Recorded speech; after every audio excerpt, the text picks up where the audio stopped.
get to see Taylor Malone on the west side of Nat Harrelson. And today we have the pleasure of speaking with Derek Tyson of GatorCountry.com. How's it going this afternoon, Derek?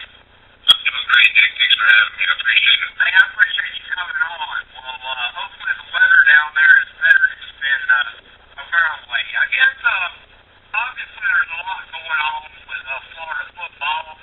Bill Muschamp, another Nick Saban disciple, is head coach in the SEC, joining us. Derek Dooley is another Saban disciple, who's been coaching the SEC. What's the transition been like for Coach Muschamp, and what's the general feel around the program? I mean, obviously there's a lot of talent in Florida, but there also seems to be some obvious transition like there would be in any situation. So give us a general landscape of how you see it from Gator Country. Well, the general consensus it seems is that everyone appears to be excited about new transition. Not just Coach Muschamp, but the other assistant coaches, Coach Charlie Wise, and coming from the NFL, that seems to get some of the fans excited about the new style of offense, new style of defense. And, Florida had the spread offense for the last 6 years of Urban Meyer.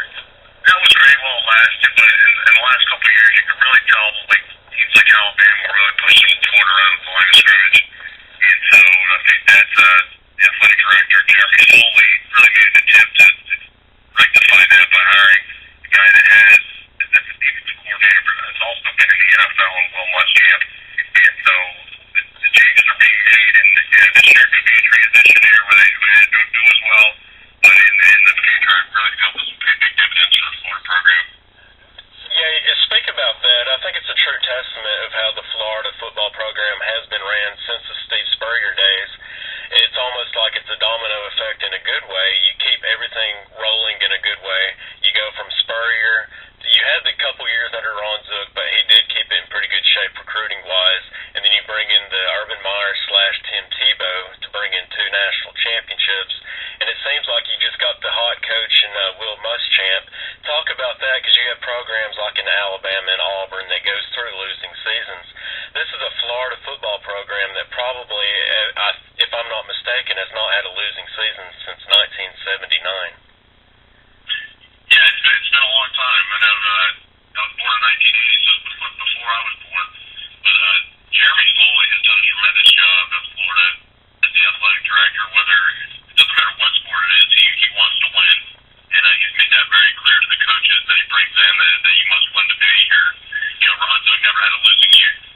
His worst season was 8-5, and they gave him 3.5 years. That was it. It's 8-5 losses in Florida is not acceptable on a consistent basis. So he's made it very clear what he wants of Florida. He wants a relentless recruiter. And you'll notice Meyer's been that way. Even Ron Zook was that way. And Will Muschamp has really started off that way in Florida. So it seems like things are rolling in the right direction with Will Muschamp, and there's a lot of excitement around the program right now.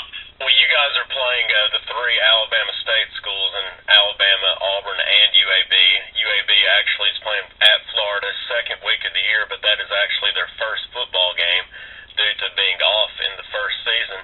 First off, have you ever heard of a football team scheduling the off week, first week, and talk about going into that Florida Atlantic game? And where do you think preseason-wise, do you think mentally the Florida Gators stacks up against the SEC East and the entire SEC?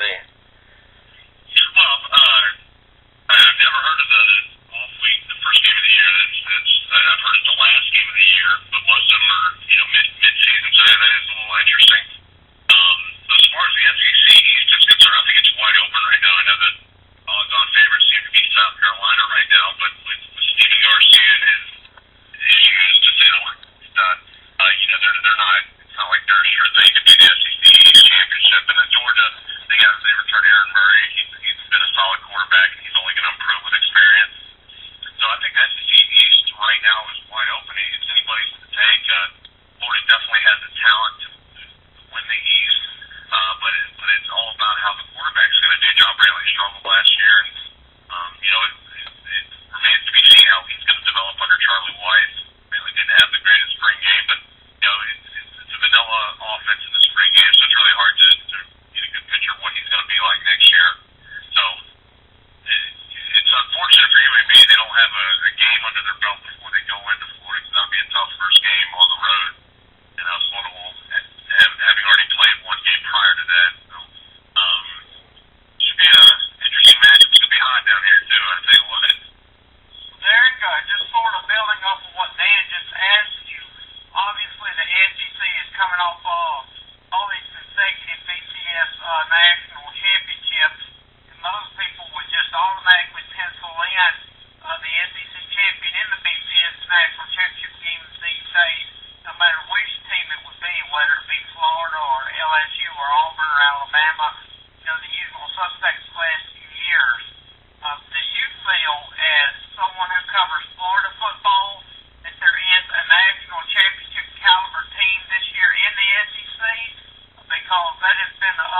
debate on a lot of talk radio shows in the South and throughout the nation. I personally feel like Alabama and LSU have the potential to be national championship teams, and I know Florida does, but are probably a year away. What's your take on the national championship landscape of the SEC this year? Yeah, I would agree with you there. I think Alabama and LSU are the two odds-on favorites to win it all if they win the SEC. Alabama, even though they're replacing quarterback and Mark Ingram, they still have the talent to do it. They have the defense to do it. That's the key. And any Nick Saban team with that much experience, they're going to be fine. And with LSU, Jordan Jefferson could just settle down. And I know they got Mettenberger now, so it all depends on their quarterback situation there. But they have the talent to win it all. Also, as for Florida has the talent on defense. They really look good in the spring game, and it'll be interesting to see some of the new wrinkles that Muschamp and the defensive coordinator Dave Quinn bring to the table. But they have a lot of talent on defense, and I think that's going to keep them in a lot of ball games. They got that tough schedule against the SEC West this year, where they play LSU, Auburn, and Alabama back-to-back weeks. That'll be a tough stretch for them, but talent's there. I don't know if it's going to be this year, just because the rough schedule and the lack of really an explosive receiver, I think, is going to hurt them this year too. So, is it possible? Absolutely. I think either LSU or Alabama could do it in the SEC this year. Well, Will Muschamp is definitely a Nick Saban guy, and so is Derek Dooley at the University of Tennessee. He enters the second year with the Vols football program. What's the difference in your mind between Will Muschamp and Derek Dooley? You have Derek Dooley, also a Saban guy, who was the recruiting coordinator, of course, at LSU, and of course, Will Muschamp and his defensive background. Is that the only difference between the two? Because you listen to the two talk, and they definitely have that Saban structure in their voice.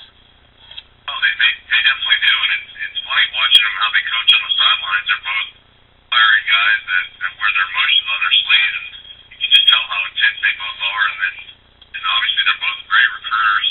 They've both shown that so far. And I know Tennessee was able to steal a couple of recruits from Florida this year with Kirk Magid, a defensive end from down in Flyer High School. That was one of the Florida thought they had, and all of a sudden he ends up in Tennessee. So I think they're eerily similar almost in their coaching styles, and I guess it remains to be seen on them this year. They play in the Swamp September 17th around that time, so that should be a fun ball game, and to see the two Saban disciples go head to head. Well, one other question. Me and Nick's been going back and forth trying to figure out who the number one quarterback in the SEC should be preseason-wise when we all go to Birmingham and vote in the end of July for media days. We were leaning towards Tyler Bray, but when you go 5 of 30 in the spring game, they kind of raised some question marks. Do you think Chris Relf at Mississippi State may be deserving of that number one vote? Well, in my opinion, I think Aaron Murray's got the most talent. I know he struggled in the bowl game last year, but I think that's a guy that once he puts it all together, if he can get a running game behind him, I think he's extremely dangerous. So if I had to vote, I would say Aaron Murray. I know both those guys, Chris Relf and Tyler Bray, both have the talent to beat, and especially Bray, I liked him. He did really well last year. But if I had to put money on it, I would say Aaron Murray at this point. Derek, I got a quick question for you. Obviously, the Florida baseball program is one of the contenders to go to Omaha this year, and they have the Alabama Crimson Tide coming in this weekend. What's your take on the Florida baseball program? I want to give them a few minutes of airtime here because Kevin O'Sullivan's done a terrific job. I mean, obviously, seems like they're a national contender now. Yeah, they are, and like I said, Jeremy Foley, the athletic director, is from the Northeast, and so the things he wanted to do when he got to Florida, he wanted to have a successful baseball team, and he wanted to start a lacrosse team. And so they've accomplished the women's lacrosse team, which, by the way, is ranked like number 5 in the country right now, and only their second year in the program. And this baseball team is now up at the top. They got Kevin O'Sullivan there, and the baseball team's still up on. I'm not sure their exact record. I believe it's 28-9 or something similar to that. So, but they have a great year, and there's no signs of it slowing He's really put together a good recruiting class, and he's done that every year he's been there. So, they're going well right now. I expect them to make it to Omaha and go deep into the College World Series. Well, you have everything rolling at Florida because your men's and women's tennis programs are doing pretty well in the conference tournaments as well. And I'm actually here at the women's tournament in Knoxville. So. Yeah, the tennis team, they're always near the top every year. So things are going well in Florida right now. They're off. Also on the track team, Jeff Debs is one of the fastest players in the country. All know that about football, but on the track, and I believe he just won another championship in the 100 meters. So the guy's unbelievable. So looks like all the pro, and then the basketball team made it to the Elite Eight this year. So things are really firing on all cylinders in the Florida programs right now. Speaking of basketball, does the general take down there that Coach Donovan has been flirting with the Magic and wanted to be at Florida for a very long time now? Yeah, I believe so. I don't think he's going to take another job in the SEC anytime soon. And if I'm Jeremy Foley, I would have already named the Florida basketball court after him just to make sure he stays around for a little bit longer. But he has obviously built a tremendous program for the Gators, something that's never been done there before. And I don't see him going anywhere anytime soon. We know he's not going to go to basketball in the NBA for a while just because the deal he had decided where he can't do it for 5 years, I believe, or whatever that number was. But I don't see him leaving Florida anytime soon. He's got a good recruiting class coming in too with Jeremy Gill, Gatorade Player of the Year nationally. So things are still going great for the Florida basketball program. Well, Derek, thank you for your time, and I definitely want to get up with you when the UAB Blazers football team heads down second week in September